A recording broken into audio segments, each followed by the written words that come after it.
비트코인 시황부터 조금 간단하게 정리를 하면서 오늘 제가 드리고 싶었던 말씀까지 하나씩 조금 언급을 해서 말씀드릴까 합니다. 아마 오늘 상황 보고 조금 한숨이 좀 나오시는 분들 많이 계실 거예요. 지금 연준 FOMC 앞두고 증시도 그렇고 비트코인도 그렇고 눈치 보기 장세가 조금 빡세게 오고 있습니다. 사실 하루 이틀 전까지만 하더라도 우리가 1월 월간 종가 마감이 23,400달러는 그 위에서는 가능하지 않겠어? 이런 거 여기서 더 나아가서 이왕에 1월 종가 마감할 때 24,800달러 그러니까 한 25,000달러 부근에 자리하고 있는 200주 이동평균 돌파까지 해준 상황에서 1월 종가 마감을 해주면 얼마나 좋을까? 우리가 그런 얘기를 한 2, 3일 전부터 얘기를 하고 있었는데 아니나 다를까 이 FOMC 경계감이 굉장히 좀 빡세게 커지면서 일단 증시가 주저앉았고 비트코인도 비슷한 영향권에 들어가면서 지금 힘이 좀 빠졌습니다. 사실 1월 내내 굉장히 많이 올랐기 때문에 이 정도 조정은 사실 조정도 아니죠. 40% 넘게 올랐으니까 지금 조금 빠졌죠. 한 3% 안팎으로 좀 빠진 건데 뭐 이 정도 조정을 받아도 이상하진 않긴 하지만 1월 종가 마감 시점이라는 점에서 이 타이밍이 또 우리를 또 조금 아쉽게 만들고 있는 거고 하필이면 또 FOMC 회의가 이제 코앞으로 다가왔다라는 점, 회의 결과가 나오는 게 이제 코앞으로 다가왔다라는 게 우리를 조금 불안하게 만들고 있는 그런 요인으로 작용을 하고 있습니다. 어쨌든 비트코인이 지금 23,000달러 돌파를 못하고 있고 22,800달러 굉장히 중요한 라인이죠. 지금 여기서 지금 머뭇머뭇하고 있는 그런 상황입니다. 일단 라켓쇼 패드 이해가 기본적으로 좀 지지라인 저항라인 나눈 걸 좀 정리를 하면 22,800달러를 돌파할 경우에 25,200달러까지 랠리가 가능하고 그 이후에는 3만에서 32,000달러까지 내다볼 수 있다. 그런데 22,800달러가 깨질 경우에는 21,700달러 그리고 나서는 여기까지 지지를 받아주지 못할 경우에는 2만 달러 가능성도 있어. 뭐 이런 얘기를 하는 거예요. 그런데 앞서서 우리가 봤지만 지금 딱 이 28,000달러 부근에 대해서 여기 지지받고 돌파를 하냐 마냐 이게 지금 상당히 중요한 국면이라고 할 수 있습니다. 이게 또 하필 1월 종가 마감 직전에 지금 벌어지고 있어서 조금 더 정서적으로 좀 예민해지는 것 같아요. 왜 이렇게까지 시장이 조금 쫄았을까 이런 거에 대해서 이 오한다의 수석 애널리스트 에드워드 모야 이 모야 아저씨 오랜만에 가져왔습니다. 모야 아저씨가 이 코인데스크와의 인터뷰를 통해서 몇 마디를 던졌는데 FOMC 회의 앞두고 나서 투자자들이 방어적인 스탠스를 보여주면서 비트코인 하락을 지금 야기하고 있다. 그래서 지난해 11월 이후에 지금 가장 큰 이를 낙폭 기준으로는 가장 큰 범위로 빠지면서 22,600달러까지 일시적으로 반납을 했다. 뭐 이렇게 조금 라운드업으로 상황을 정리를 했습니다.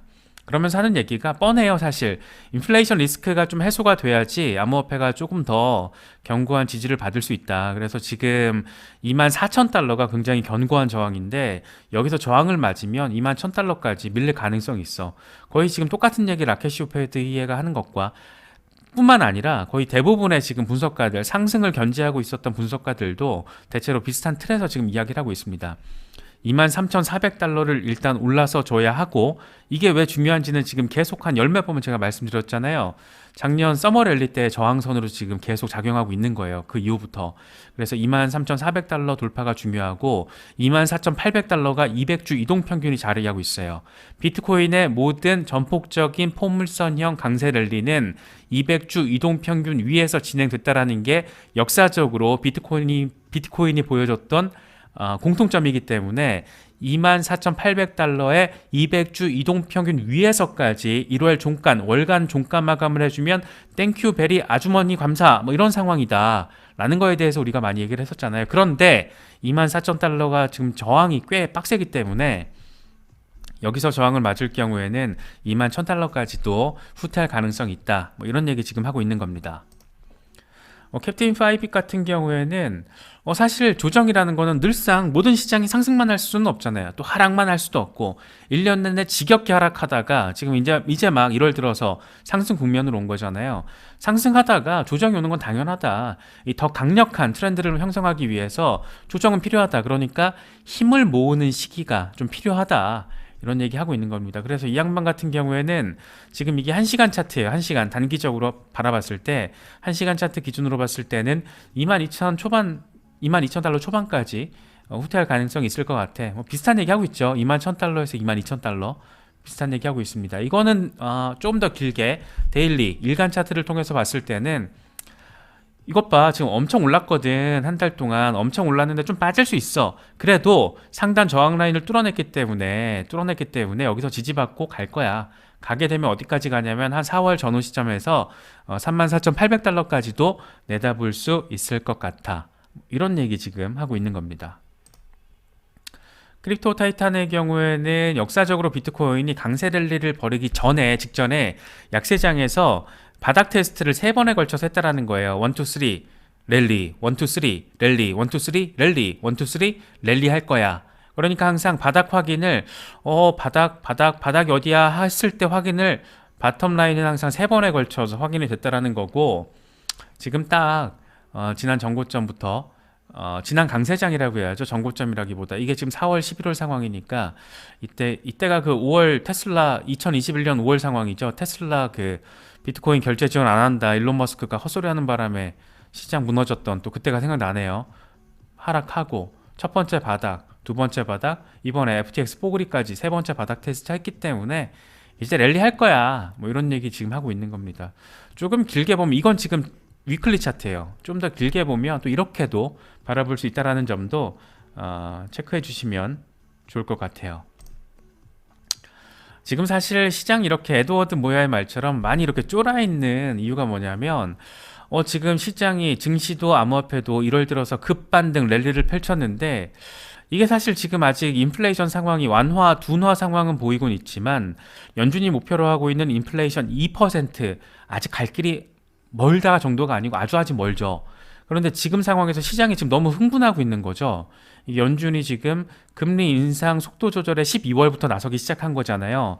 작년 1년 내내 4번에 걸쳐서 4번 연속 0.75%포인트 고강도 금리 인상을 단행을 하다가 작년 12월에 지난달에 처음으로 0.5%포인트로 인상을 하면서 이제 속도 조절에 나선 거예요. 그러고 나서 1월에 지금 0.25%포인트로 조금 더 속도 조절을 강화시킬 거다. 이런 기대감이 지금 시장에서는 98%, 99%로 CME 패드워치 금리 선물 시장에서 지금 나타나고 있는 거잖아요. 이렇게 지금 시장이 굉장히 흥분해 있는 상황이다 보니까 아무래도 파월 의장이 작년 8월에 잭슨홀 미팅 때 그랬던 것처럼, 이때가 서머랠리 한창 진행됐을 때였는데 그때 그랬던 것처럼 매파 발언을 좀 빡세게 또 한번 날려주는 거 아니야? 시장의 흥분을 좀 가라앉히기 위해서 작년 8월 잭슨홀 미팅 때 그랬던 것처럼 이번에도 그러지 않을까? 뭐 그런 우려가 지금 나오고 있는 거예요. 사실 지금 연준 입장에서는 위험자산 시장에서 이게 자산 가치가 올라가서 어떤 수익이 많이 나면서 소비 지출량이 커지고 소비력이 커지면서 인플레이션을 자극하는 상황으로 이어지는 거를 바라보고 싶지가 않을 거예요. 그렇기 때문에 연준 입장에서는 시장이, 특히 위험자산 시장이 지나치게 흥분하는 상황에 제동을 걸 필요가 있다라고 판단할 수가 있어요. 그건 사실 어떤 상식적이고 논리적인 방향성에서도 생각해 볼 수 있는 부분입니다. 그렇기 때문에 1월 들어서 특히 비트코인만 하더라도 지금 40% 넘게 반등을 해버렸잖아요. 그래서 지나친 시장의 어떤 기대감 이런 거에 대해서 한번 진정제를 놔주는 차원에서 매파 발언 몇 개를 던질 수도 있다. 그럴 가능성이 저도 있다라고 봐요. 그런데 그렇지 않았으면 좋겠습니다만은 그럴 가능성이 있기 때문에 어느 정도 대응을 하실 분들, 단기 대응을 하실 분들은 단기 대응에 대해서도 조금 분위기를 보시면 좋을 것 같아요. 그래도 다행인 거는 뭐냐면 지금 비트코인이 23,000달러 돌파 시도를 계속 하고 있잖아요. 계속 하고 있다라는 점에서는 지금 어떻게든 조금 밀어 올리려는 힘이 있다라는 점, 그게 느껴진다라는 점은 그나마 좀 다행이다, 이렇게 생각할 수 있는 부분입니다. 이렇게 지금 단기적으로는 뭐 FOMC 때문에 아이고 죽겠다 뭐 이런 상황인데, 아이고 쫄았다 이거 어떻게 해야 되냐 이게 혼란스러운데, 지금 홍콩발 굉장히 의미 있는 소식이 전해졌습니다. 아직 가능성이지만 2분기에, 빠르면 2분기에 홍콩에서 비트코인 현물 ETF가 출시될 수 있다라고 레베카 신 블룸버그 애널리스트가 오늘 밝혔습니다. 홍콩에서 이르면 2분기에 비트코인 현물 ETF 출시를 승인할 것이다 라고까지 얘기를 한 거예요. 이제 기억하시겠지만 작년 연말에 12월이죠. 홍콩에서 아시아 최초로 비트코인 선물 ETF가 출시가 됐고 엄청난 관심을 끌었습니다. 미국에서 비트코인 선물 ETF가 출시됐을 때 하루에 몰린 돈보다 홍콩에서 비트코인 선물 ETF가 출시됐을 때 하루에 몰린 돈이 더 많았어요.